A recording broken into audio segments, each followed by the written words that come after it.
Welcome, friends. Welcome, welcome. How are you doing?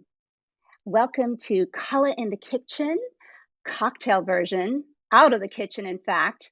I'm so happy to be here today. This is our second 2.0 version, and we thought we would make it a little different today by inviting a guest, one of my dearest, dearest friends, all the way from the East Coast. She's joining us. Please welcome Kelly Shimoleski. Let's see if we can join her in now. Hello, friend. Hello, friend. Hey, my dear. It's so good to see you. I miss you so much. It's good to see you too. I wish we were at the cocktail bar together, but I have to say this is a pretty good second best. It sure is. You know, we make things happen however we can. So, welcome, and why don't you tell everyone where in fact you're calling in from? I will, and for those watching, I would ask them to drop a comment in the chat where they're calling in from. I would wish I could say I'm in my home bar or my wine cave. I'm actually in my laundry room with the camera well positioned, and such as living in our bungalow here in Alexandria, Virginia, in the Mid-Atlantic, where the time is 8:32 p.m. Well, thanks for joining us during the hour of bedtime over there. Over here, it's happy hour, especially for those who might have been involved in a college application process. I would say any time is happy hour for those families this week. I think so. And it's always 5 o'clock somewhere, isn't it? That's the conventional wisdom. Of course, of course. So let's see who is joining us. It looks like we have Monica all the way from Sebastopol. Welcome. And I believe we are going to be joined soon by some other friends from other corners of the earth. But let's get going, my friends.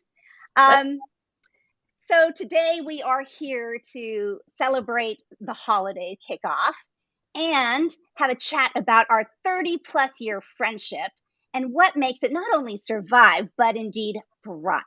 So before we get started on our conversation, why don't we get going on gathering some of the drink ingredients, right? Yes, that way people can sip while we chat. Indeed. So I think we're going to show the list, right? And that's right. We have a list here for you guys to gather. So gather your stuff up. Yeah, while people are gathering, I know, Kala, you had asked me to talk about the origin of my cocktail hobby, and it's fitting that we're at the holiday time because I started mixing craft cocktails probably 15 years ago when I hosted a cookie party. And I love to put a contemporary spin on classic traditions. And so instead of doing a traditional cookie exchange at the holidays, I decided to serve up brunch with my cookie exchange and a custom cocktail every year. So what we're tasting today is a cocktail from one of the cookies and cocktails parties. I love it. In fact, I think because of one of those recipes, I in fact have this bottle of Saint Germain that has been sitting rather unsipped. So it was time to do another one. So thanks for indulging us. Yes, and that is the key, and it is like the best secret cocktail ingredient, by the way. So if you don't have a bottle at home, you may want to get one because it does make every cocktail a little bit better. And you're never quite sure why, but 9 times out of 10, if you ask, it's the thing that just brings all the flavors together. So should we start mixing? Well, we should. And while we do, why don't you tell everyone, in fact, where we started our long friendship? Where did we start it off? Yes, we should. Well, and as it happened, as I was setting up for tonight, I came across these little cocktail napkins in the bar area. And it felt so appropriate because Kala and I met in France during college when we were doing our study abroad. This looks like one of our first excursions. Oh, that's a throwback Thursday photo. That was, in fact, I'm not sure which is crazier, my hair or my pants there. A good early 90s look, wasn't it? But maybe a bonus to anyone who can name the flag of the country we were in. Let's see. That's right. And there's a famous fountain behind for anyone who might be in the know about that fun spot. Shall we divulge, or should we just like leave them hanging for now? I think I'm getting thirsty. I don't know about you. I think we Okay, should. let's get started. Let's mix up our drink. Why don't These you walk us these through? ladies want to mix, and then we'll come back and reveal. We'll Okay, have the big reveal. sounds good. Sounds good. All right. So basically, there's 2 steps. The first one is to take your lemon juice Lemon. and your superfine sugar. Mhm. I use castor sugar, or if you don't have superfine sugar, to your lemon juice, you can add a little squeeze of simple syrup. I know Kala made a fresh batch That's right. today. That's right. And equal parts of the lemon juice and the simple syrup, right? Or sugar. Yep. Okay. What you want to do is make sure you stir those 2 things together until the sugar is dissolved, or until your simple syrup is mixed in with that lemon. It becomes kind of a single liquid. Okay. Looks good. My mouth is puckering already. Mm-hmm. Step 2 is add the rest. So that is 3/4 of a cup of sparkling wine. Okay. That's my favorite part. Got that going on. My cork popped out. Pop. All right. What else? Then 1/8 of a cup each of your cranberry juice. Mm-hmm. Cranberry juice. Here we go. I bought the generic stuff, guys. It's okay. And what is also okay, and I would say even encouraged, is to mix it up. Last night when I was practicing this cocktail, I actually found that the taste of the cranberry juice wasn't mixing well with the particular Prosecco I had. But in my fridge, really? I had lingonberry do juice. this? Is that what you want me to do? Okay. So I used lingonberry juice, and it's the same color, so it's just as festive. And adds a nice flavor. And the point is, like, be creative, use what you've got, and adapt as you go. So you're adding your sparkling wine, your cranberry juice, and your elderflower liqueur. That's right. And then all you need to do is take a spoon and swish it around. We're good at that. It's good if the ingredients have all been in the fridge and are super chilled. If not, you can put a few ice cubes in there, give them a stir, and then take the ice cubes out. Ice, I have just in case, although mine are fairly chilled. So, all right. And then we do the pièce de la résistance. All right. Pour. Oh, yes, please. I'm really thirsty. Do mine. I'm gonna do mine here. Oh, look at the pretty color. It's like a rosé color. And I have my cranberry garnish that I had, a few extra cranberries and a little mint. Oh, mint is a very nice touch. That looks pretty. All right. Well, chin chin, friends. All right. So, salud. Cheers. Cheers. Mm-hmm. That is delicious. It's delicious. Perfect for any upcoming holiday party if you want to offer a fresh little drink for a wide crowd, because I mean, how can you go wrong with like champagne and like a little splash of juice? It's perfect. Yeah, and the sparkles and the bubbles make it super festive. And this recipe itself was actually adapted from a punch bowl recipe. So if anybody wants to ping us afterwards, we can point you to the recipe, which is for a whole punch bowl and requires a whole bottle of champagne or sparkling wine. But that felt like a little too much for a Thursday night alone. Really? Never, I think. So Kelly, thanks for showing us this drink. And why don't we dive into our topic, which is about how we have solidified such a wonderful, fulfilling friendship well over 3 decades. And in fact, most of it has been long distance. We met, of course, in France as students together. But, we were from different parts of the country when we returned. And why don't you give us a little rundown on our early friendship, and then we can go into our secrets for how we've maintained such a good one. The list of stories is so long. It's very hard to choose a few, but I guess in the spirit of this conversation, I recall when I think you were still living in Texas, I was in Wisconsin, and your whole family had come to Chicago for a family vacation. And so if you do the geography, Milwaukee and Chicago are less than 2 hours apart. So I think that was one of the first chances we had. And this is we were still like seniors in college, or a junior in college and a senior in college. So we didn't have tons of fun to be hopping on the plane every weekend. It was a great opportunity to get together that summer in Chicago. And I think it was And we got the Sure. best parking spot in Chicago. Remember that? Oh my gosh, downtown across from the park during the what's the food festival in Chicago? The big food festival. That big food festival that's so famous. The We one got that we the number one spot in Chicago on a summer day. It's That's the how good place we to were. be. That's right. Yeah, and I would say to Charles, I think you should try it with raspberry liqueur and then post in the chat how it is, because I think that could still work, and we would like you to test it and let us know. Oh, this was the Taste question. Taste of Chicago. Charles, sorry, Charles, I was ignoring your question, but apparently Kelly caught on. So, yes, indeed, we are paying attention. So after the Raspberry. it was called the Taste of Chicago, right? Thank you. Taste of Chicago. That was it. All right. So we had this meeting in Chicago, and it was not much longer that Kala graduated from college, got a fantastic job, and started graduate school in Washington, D.C. I came to visit, and she convinced me to move to Washington, D.C., which I did. And we had the good fortune of living in the same city for a year or a year and a half before she got a new job and moved to California. And she's been trying to get me to follow her again ever since, but I won't fall for it twice. But we did have a year. Okay. We did overlap for a year and a half in DC. Well, full disclosure. I mean, so we're talking about like what has kept our friendship strong over these years. And it did take me a few years to actually convince you to move to DC. And then by the time you made it out, life turned another way for me. And I was so torn because I was leaving my dear friend behind. And so what do we do, Kelly? What was it? What are the top 3 tips you think that really can share a glimpse into what has kept our friendship strong?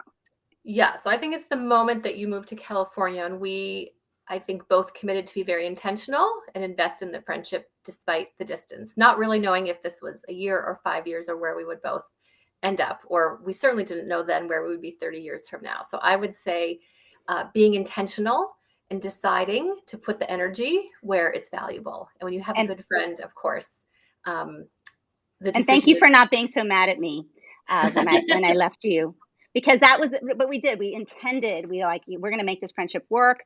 You're going to come visit me, in a couple of months. And she did. And then I came and visited her, and so on and so on. And then, I mean, I think it's kind of incredible how many years we've actually kept that up. Do you have a tally? I don't think until last year, the asterisk year, pandemic year, we got together every single year at least once. And let's face it, it's no hardship to visit San Francisco, but it's also not like a quick hop across the street, right? So being intentional and investing in the time and being willing to work around the time difference. But that probably leads us to tip number 2 in a way, right? That's right. Tell them what that is. All right. So tip number 2, we're calling, we're calling imperfection, because it would be very easy to be bummed by the fact that we can't pop across the street or across the neighborhood to go for a walk or grab a coffee together. I think it would be very easy to sort of cry on somebody else's shoulder, because you can't cry on the shoulder of your best friend, one of your best friends, because you're far away. But we chose to embrace the imperfection and found new ways to keep in touch. And I think, Kala, we might be like the last 2 people on earth who still use voicemail. But I would say there were streaks of long oh my gosh, sometimes. Long voicemails, long streaks of time where I swore I had seen or talked to Kala because I knew everything, and then realized it had been 3 months worth of like voicemail exchanges.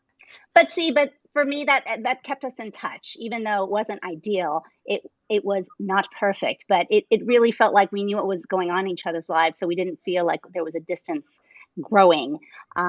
So I'm curious, and I know that a lot of people had to really find creative ways during the pandemic to stay connected with other people, and I'd love to hear from you guys about, hey, how did you stay connected with loved ones during the pandemic? Please drop a line in the chat, and we'll see what your ideas are. Kelly, do you have any other thoughts about how we've really embraced the imperfect in our relationship? One story that comes to mind is sort of based on a visit your whole family had made the year before the pandemic. And you guys were on your way to New York to see extended family and were intentional in your travel plans to stop in Mhm. DC on the Right. way. So your Yep. whole family got to stay here. And I think creating memories with our whole families Yeah. also like cements the friendship and also makes it easier to keep in touch because it's not some person your family's never met. And I love being a Kelly auntie. And I recall Mm. especially that Christmas time when we sat around the dining room table and we all strung popcorn and cranberries and we made and baked cookies and frosted them together and then ate most My of the kids still cookies. talk about that, and we're doing it again this year, right? We're gonna do it virtually this year, I think, Yeah. but And so when I think like, how else do we keep in touch? Right. Fast forward to last year when we couldn't get together and people couldn't get together. So we set up our cameras like this in the kitchen and we baked our cookies at the same time and shared our decorations and held up the designs and we got to do it, together with our families. And so that was, I would say, a highlight of the Christmas season for us when we were at home last year. so good.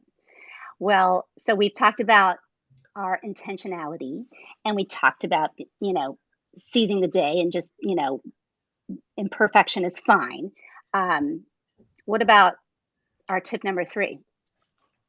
All right, we're calling this one in the moment. In fact, this is the one about seizing the day. Yeah, it's all good. They all kind of overlap. This is the beauty of friendship. Sure. It all just sort of overlaps. Uh, yeah, Zoom and FaceTime, a lifesaver for sure. It actually, I was thinking, because I have lots of friends who are long distance, because we're a very mobile society, and I also live away from my family. And suddenly everybody was doing FaceTime and Zoom happy hours, and it kind of made me wonder why we didn't start doing it sooner. The technology was there. Um, so I hope this is a silver lining that we actually carry forward more widely. Like if you have friends and family that live far away, like we have an easy way to keep in touch now. So I hope this is one of the silver linings that we carry forward. Yeah, All right. absolutely. Can't go back now. So it No. just enhances the in-person stuff during the in-between times. Yeah. All right. So in the So moment, this is a big one, right? this Carpe is a diem. fun one. Yeah, tell them the Yeah. story from the year 2000, Oh my gosh. midway through our So friendship so far. yeah, and this is a lesson like for big friendships and bigger than friendship. This is a good life lesson, actually, I think. Um, Colin and I planned a dream vacation, right? Was this like a year Y2K That's dream? right. And Yes. we were going to go do this trip to France and Italy. And I think our ambition was to eat those lunches every day, like you read about in the The novels, where three, you 4 hour lunches. Yeah. yes, when there's gonna be wine and bread and cheese, and I mean, I don't actually know how they do it and stay awake all afternoon, but that was our dream. Um, we booked the trip, we visited the farm markets, we walked around the neighborhoods, we climbed the hills, and almost every day, while we were greatly enjoying the farm market, we sort of made it to our lunch place late. And I remember the first day, the restaurant was completely full and we couldn't get in because we got there too late. So they said, well, go down the street.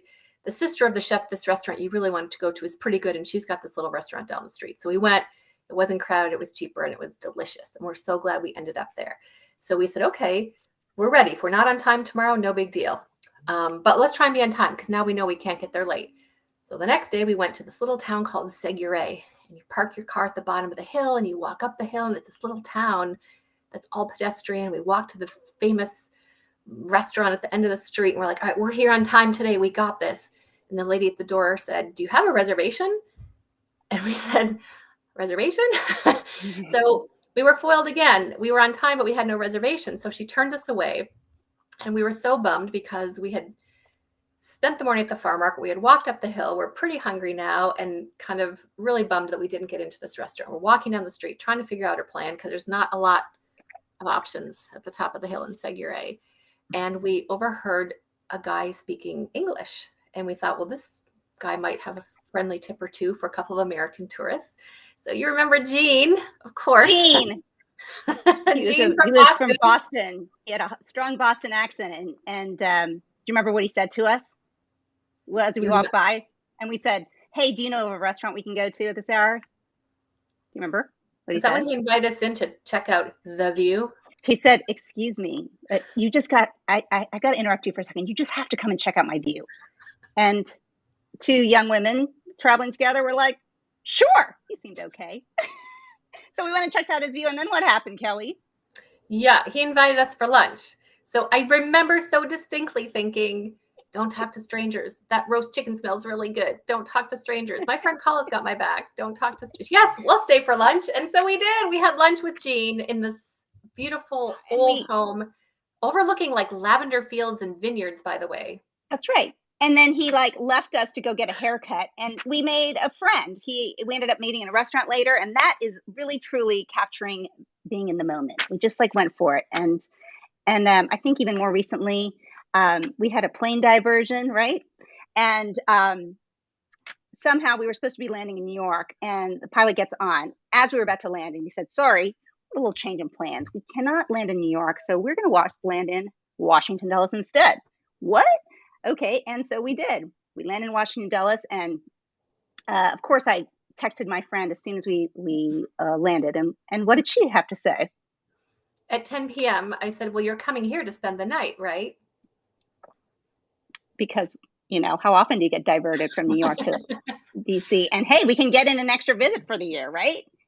Right. So we did. It was crazy and super fun. I think you guys got here at like midnight in the end, right? And you had a cocktail ready and bagels, and it was like 6 hours. Maybe we had 3 hours of sleep, but it was so worth it. And we seize the moment whenever possible. But you don't always have to be jet setting for that kind of thing. So maybe you could share like more of a an easy kind of way to be in the moment that anyone could do. Yeah. Well, I'm thinking of the last time we were together was the weekend of your birthday, earlier That's this right. You spring, surprised right? And so we me. had lots That's of right. plans. And I remember one day, I think we had plans to go out to lunch and maybe shop and walk around town. And we said, you know what? What if we just sort of sat still?